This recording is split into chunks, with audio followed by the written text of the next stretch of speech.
and welcome. Raising your game today. I'm David Levin.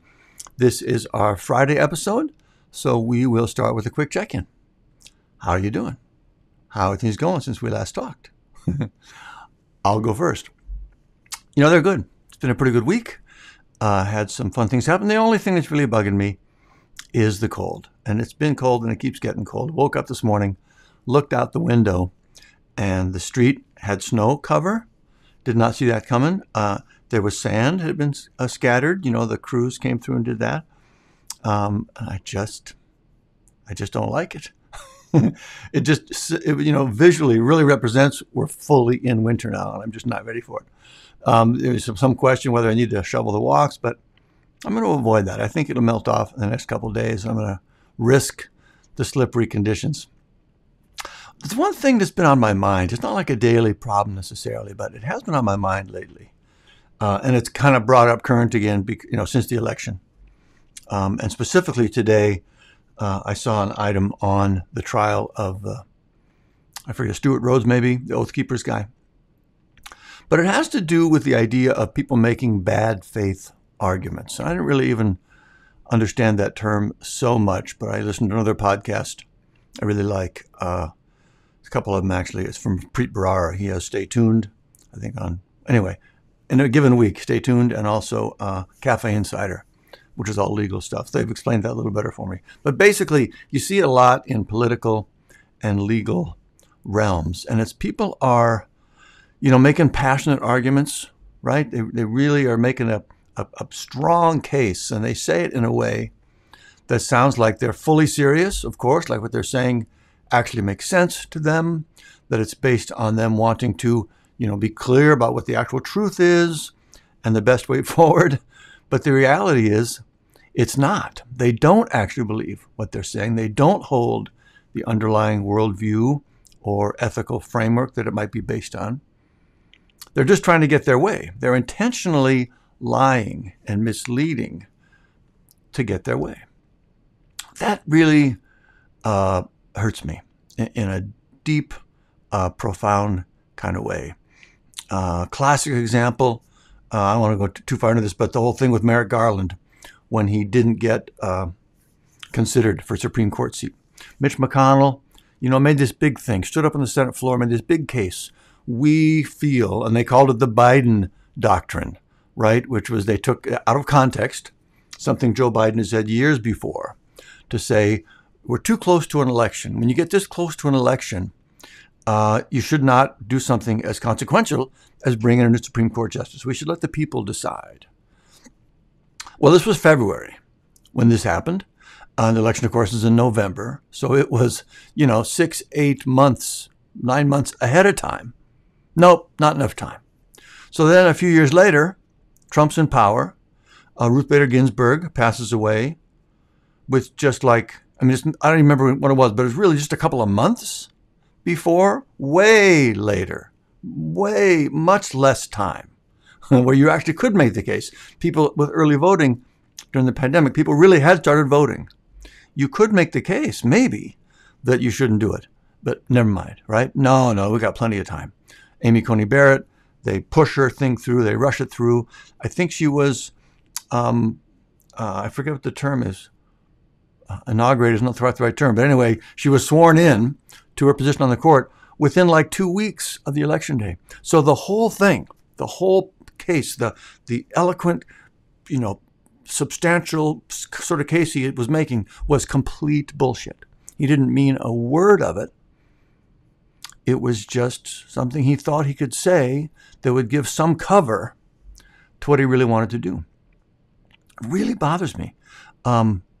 And it strikes me as, kind of evil. I'll have to think about it some more. I don't want to throw evil around lightly. And it's not a daily thing. It's not like I'm struggling with it every day. It's hard for me to, be who I want to be. More of a background thing. Maybe I'll say more about it down the road. I don't know. But it just really strikes me as deeply wrong and dangerous. I remember when getting caught lying was disqualifying for holding office. It really was. People would be shamed and thrown out, even by their own party. Getting caught in a blatant lie was just in and of itself disqualifying, unacceptable in public office. The expectation of honesty and truthfulness needs to be there. It has to be there for our society to work. Now, there are some realms where it is. If you have a financial fiduciary, it's not quite a perfect comparison, but it's kind of like that. They can't do something, they can't recommend something to you, you know this, that's somehow in their interest. It has to be purely in your interest. That's kind of there.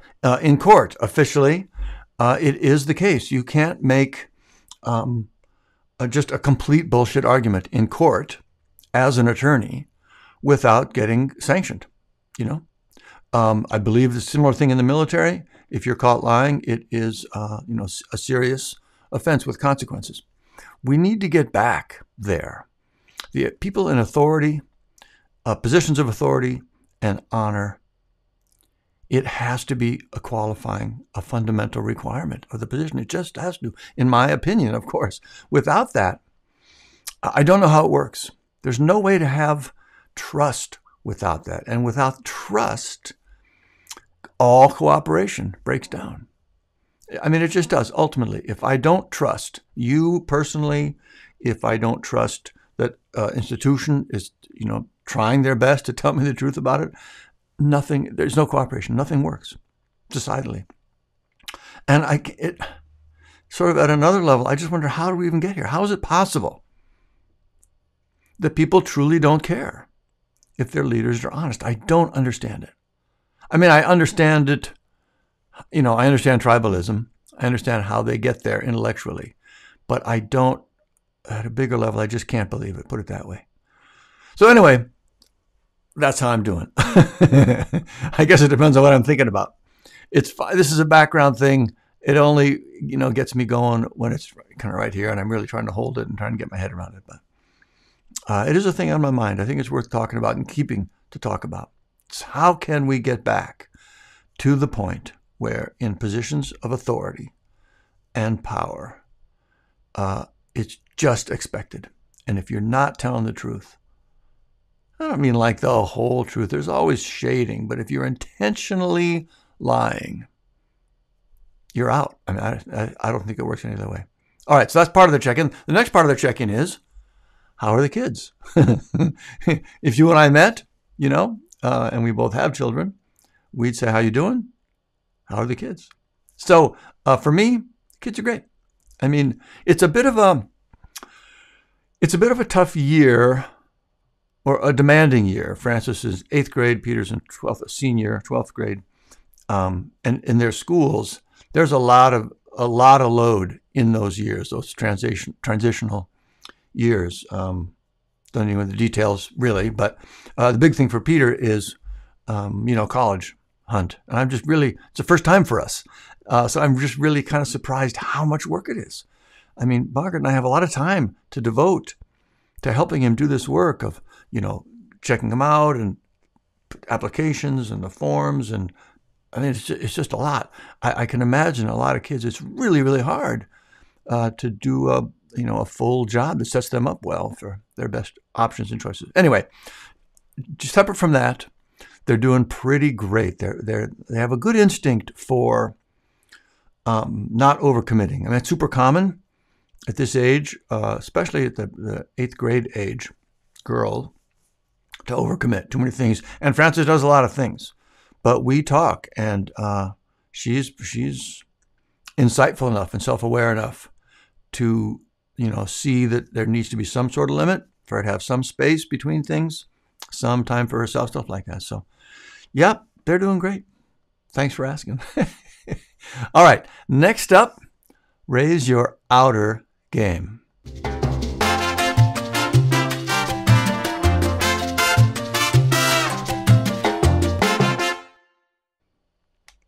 All right, so the idea with this segment, the inner game is, of course, our first love, but we love the outer game too. That's where we live. Our health, relationships, family, finances. That's what we're trying to improve by raising our inner game. So that's what this segment is about.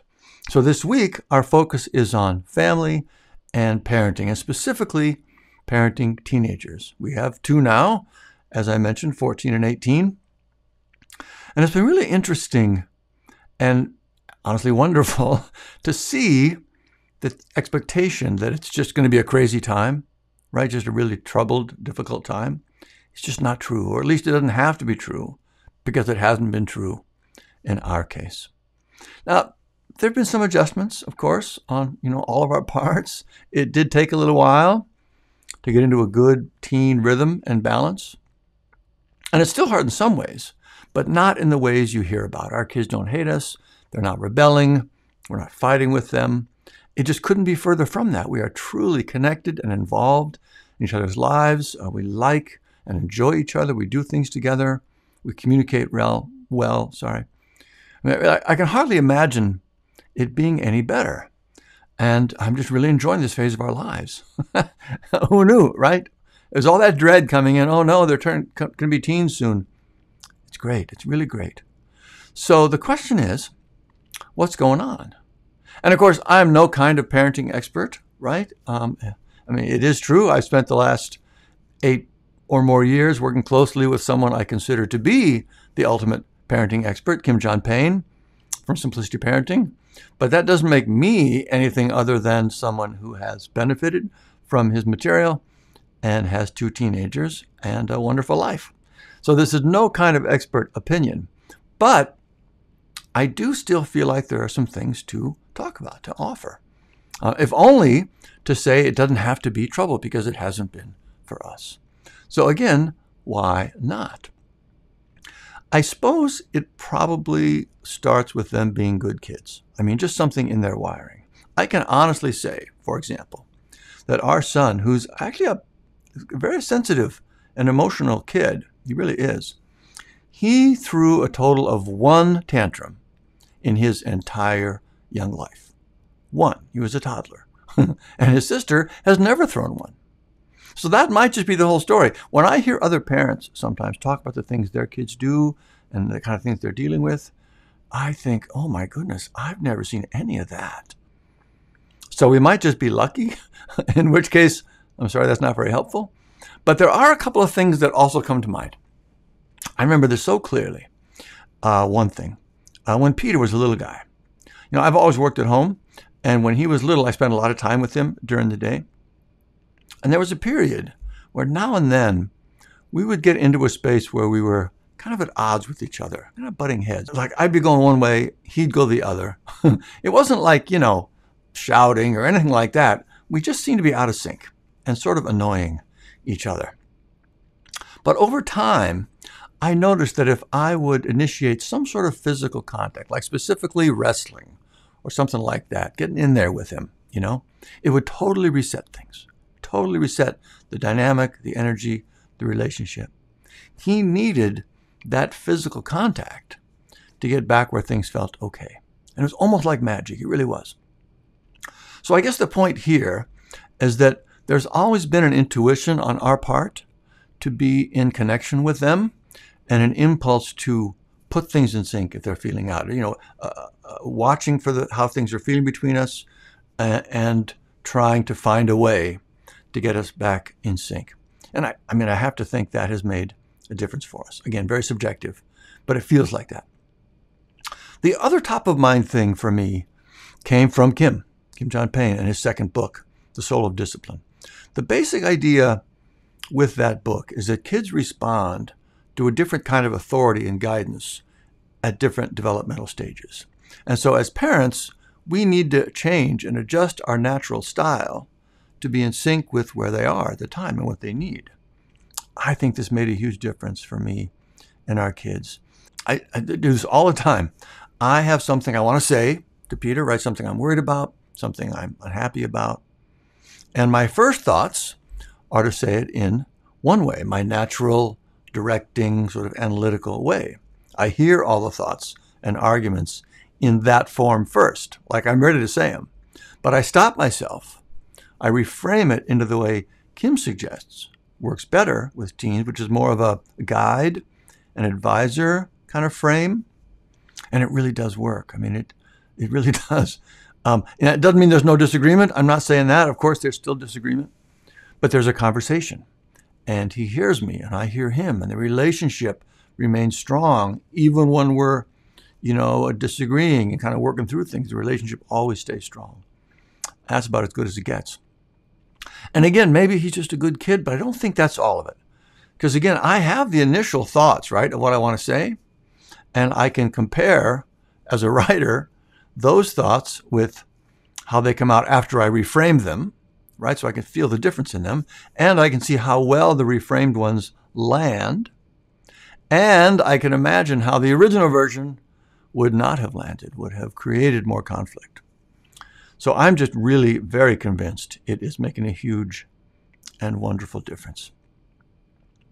So, there's, so much to say on this, so many examples and different things to talk about. But I think the main thought here, if you have kids, is to just get that book, The Solar Discipline. No matter what age your kids are, I have to think it'll make a real difference in your relationship with your kids. And at least for me, there's nothing more important than that. I think that's pretty common as a parent. So that's our outer game discussion for the week. And by the way, I don't get anything for that. This is not a paid endorsement or any sort of affiliate, situation. This is a real recommendation from my happy little life as the parent of 2 teenagers. All right, next up, inner game gold.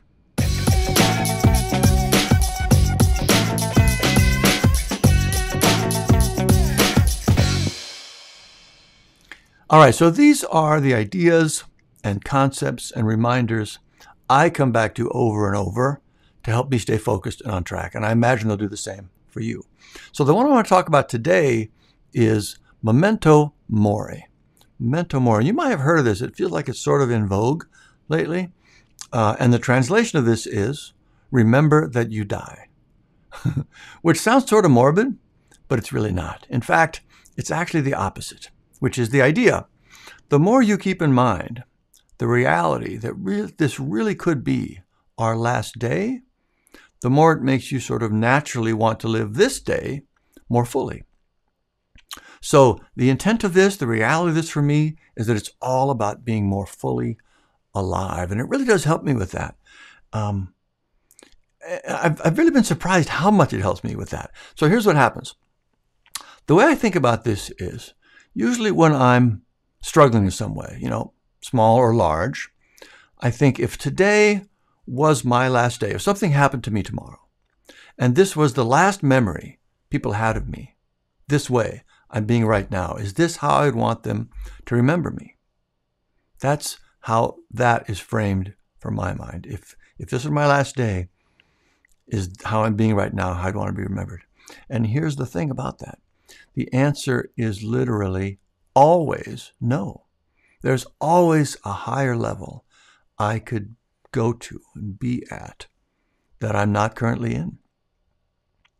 Now, I suppose you could look at that and say, I guess I'm kind of lame, right? I don't know, but I don't see it that way. What I see is that for all of us, our normal equilibrium has us at a given level, and it's usually fine. It's good enough, right? We're doing well. We're doing fine. We're working hard. But there's also a higher level that we can easily get to, that we'd be more proud of.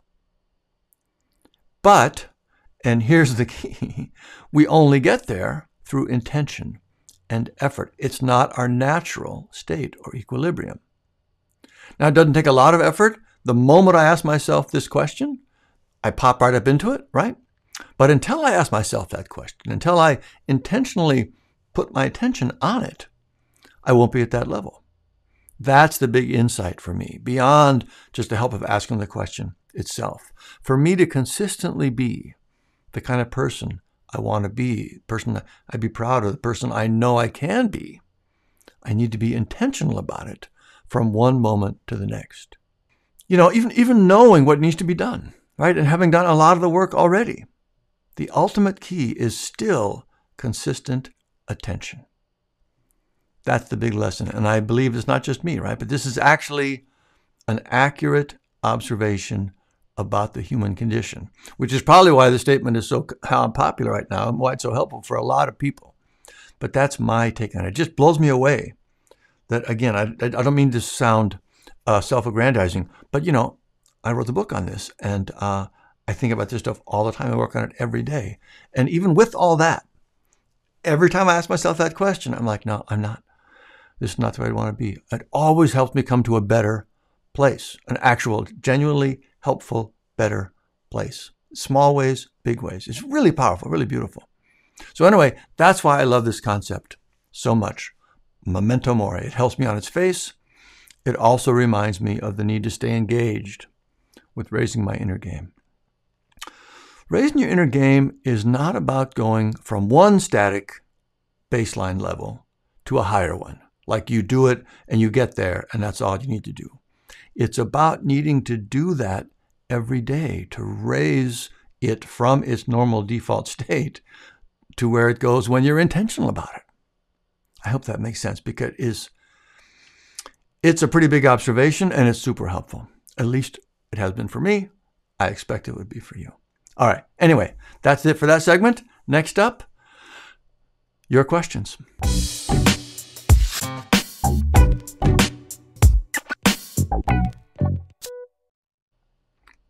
All right, questions this week. This one comes from a young man named Matthew. I talked to him just a couple days ago. He is soccer. I always confuse those two. Hockey. It's the "ak" in the middle. It gets me off. He's a hockey player. I think he's a sophomore. California. We had a call. He was doing some research for a school project. His question was, beyond the mental game and just the physical training, is there something else I should be thinking about and working on? And the answer was no. That really is it. And this isn't just about sports, but it's super clear in sports. So I'll just kind of keep it in that context as I frame the answer. I think it'll make sense to you. Peak performance ultimately comes down to, really it's two things, go hand in hand. One is being fully present and focused in the moment. You hear people talk about flow state, and again, it applies to a lot of things beyond sports, creative work of all different kinds. And by the way, just a little geeky, flow isn't quite the same, but you've heard that talked about. Fully focused and present in the moment, not off in your thoughts somewhere. That's really the key, but there's a second related part to it, which is the physical training. To really perform at your maximum level, you need to train and train and train and train until all the skills you need. You need skills and knowledge to perform at a high level. That's what you're doing. You're performing this, this high level of expertise. But those skills need to be practiced so much and trained so much that they move into your subconscious mind, into your muscle memory.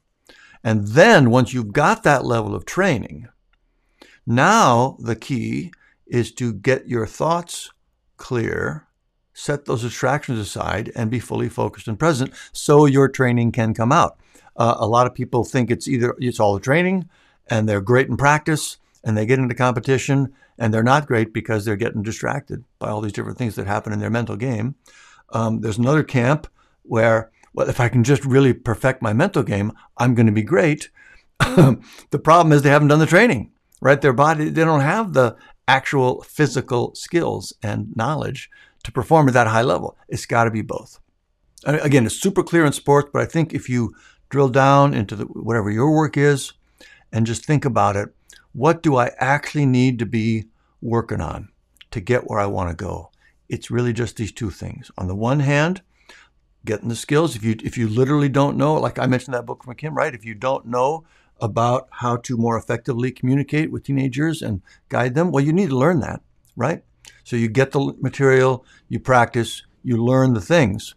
But then to really fully inhabit the moment and be as effective, there we go, peak effectiveness maybe, in the moment, you've got to get out of your head and just be there and listen and respond and bring what you know and connect. It's true in pretty much any realm I can think of. I can't think of one it's not. If you think of one, let me know. So anyway, that was Matthew's question. Thank you. Beyond the mental game and physical training, is there something else to work on? My answer is no, those are the two. You've got to get whatever skill you need, you got to get it, and you got to really get it and really live in it until it's like second nature. And then peak effectiveness in any moment is about presence and focus. So you need to develop the ability to do that when you need to. I guess that's the one other thing to mention. In a similar way that you would if you identified a particular skill in sports, for example, and you knew you needed to drill that and train it and train it and train it. The same thing's true for that ability to be focused and present and block out the distractions. It's a skill. And you learn the skill and you practice the skill. Same kind of way. But those are the two things to focus on. Knowledge, skills, focus, and presence. Sounds like four, but there are two sets. Knowledge, skills go together. Focus, presence goes together. All right, anyway, sorry I ramble a little bit. But that was a great question. I appreciate it. If you have a question you'd like to talk about, please send it to info@raiseyourinnergame.com. That's one word, raiseyourinnergame.com. We would love to hear from you. All right, now, next up, highly recommended.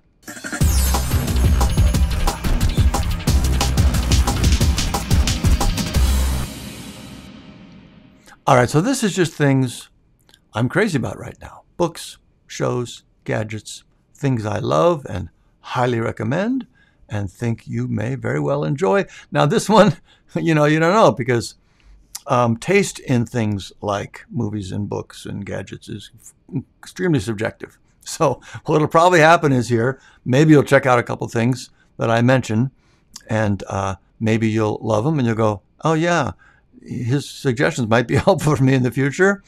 And maybe you'll hate them and you'll go, okay, I can kind of skip this section in the future. Or maybe somewhere in the middle. Anyway, here we go. The first is a show. I've actually got a couple shows to mention. And I just love them. The first one is The Crown. You probably heard of it. Everybody seems to be talking about it. It's on Netflix. British royal family. I don't know what number the season is right now.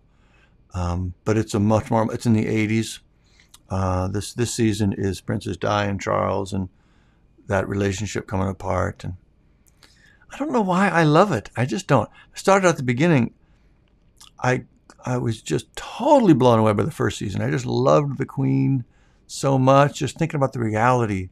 Really, I mean, it's not a story I know, I mean, she was 25 years old. 25 years old. She did not want to be the Queen. There was no expectation she would be the Queen. Her whole life up till then, it was not what the future looked like. She was married, a young kid. She was looking forward to her family life with her husband. And all of a sudden, her uncle abdicates the throne. Her father becomes king, and she's next in line. Just to imagine. It's easy to dismiss the royal family. There's a lot of credible reasons maybe one would want to do that. But just at a human level, just imagine the load, the struggle, the difficulty with that. I just really found it very compelling. And the acting is just perfect, spot on. You just totally believe every minute of it. The production is beautiful. I love that show. So if you haven't started at all, I would start at the beginning. And I would also say that the current season so far has been great. They keep hitting it somehow. And it's fascinating too, because again, if you don't know the show, I'm not sure it's every year, every season, but it might be. Anyway, at some point in the ongoing series, they change actors in all the key positions to indicate that they've gotten older, right? And you think about it at a production level, how hard it would be to do that and still have it be amazing every time. It's just killer. I just love it. All right, so that's The Crown. Next up is another one I kind of didn't think I was going to like that much.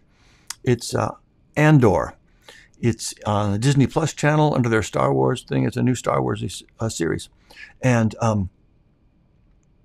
Star Wars can be pretty thin a lot of times, especially as you get older, right?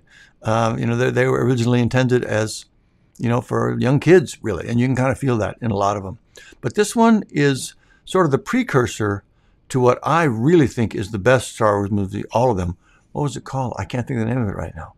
Rogue One. There we go. Rogue One, I think, was the best one. It was just so much more sophisticated and just a very interesting and well done and, again, compelling story, especially for the Star Wars theory. Well, this is a series. This is a precursor to that. And it's a full, I don't know how long the series goes. I don't know how many episodes are left. But I've been surprised how much I've enjoyed it. I keep wanting to watch it again. I care about the characters. Again, great actors. Interesting science fiction. I've always been a science fiction fan when it's done well. It's just a great show. Andor. If you have Disney Plus, it's on there. Okay, book. God, I love these books so much. The original book in the series is called Thursday Murder Club. Author is Richard Osman. You know, I don't know if you've seen the Great British Baking Show, but I totally love that show.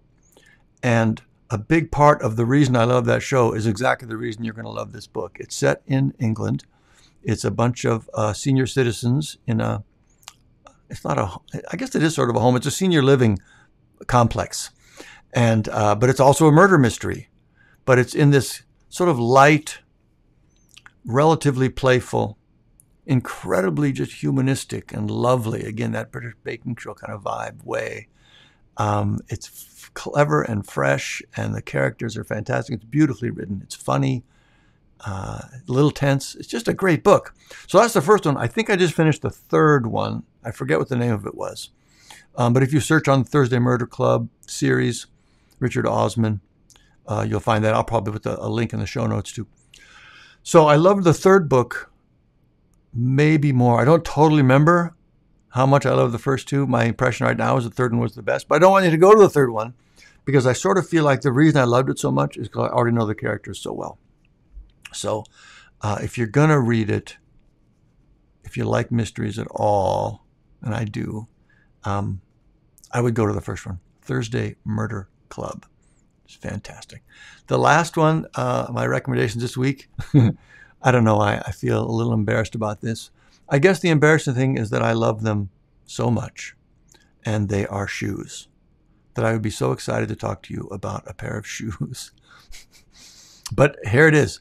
It's a particular brand of shoes called Kizik, K-I-Z-I-K, Kizik.com. And the thing about these shoes is they look like normal shoes, got the shoelaces and all that, meaning they're not, you know, I don't know, like clogs or boots or something. They're kind of plain looking shoes, normal looking. But there's some sort of a hidden mechanism, at least in the version I've got that's hidden. So what happens is the heel collapses when you step on it. So it's got laces on them, but you don't use the laces. You just step into them like they were clogs or slippers almost.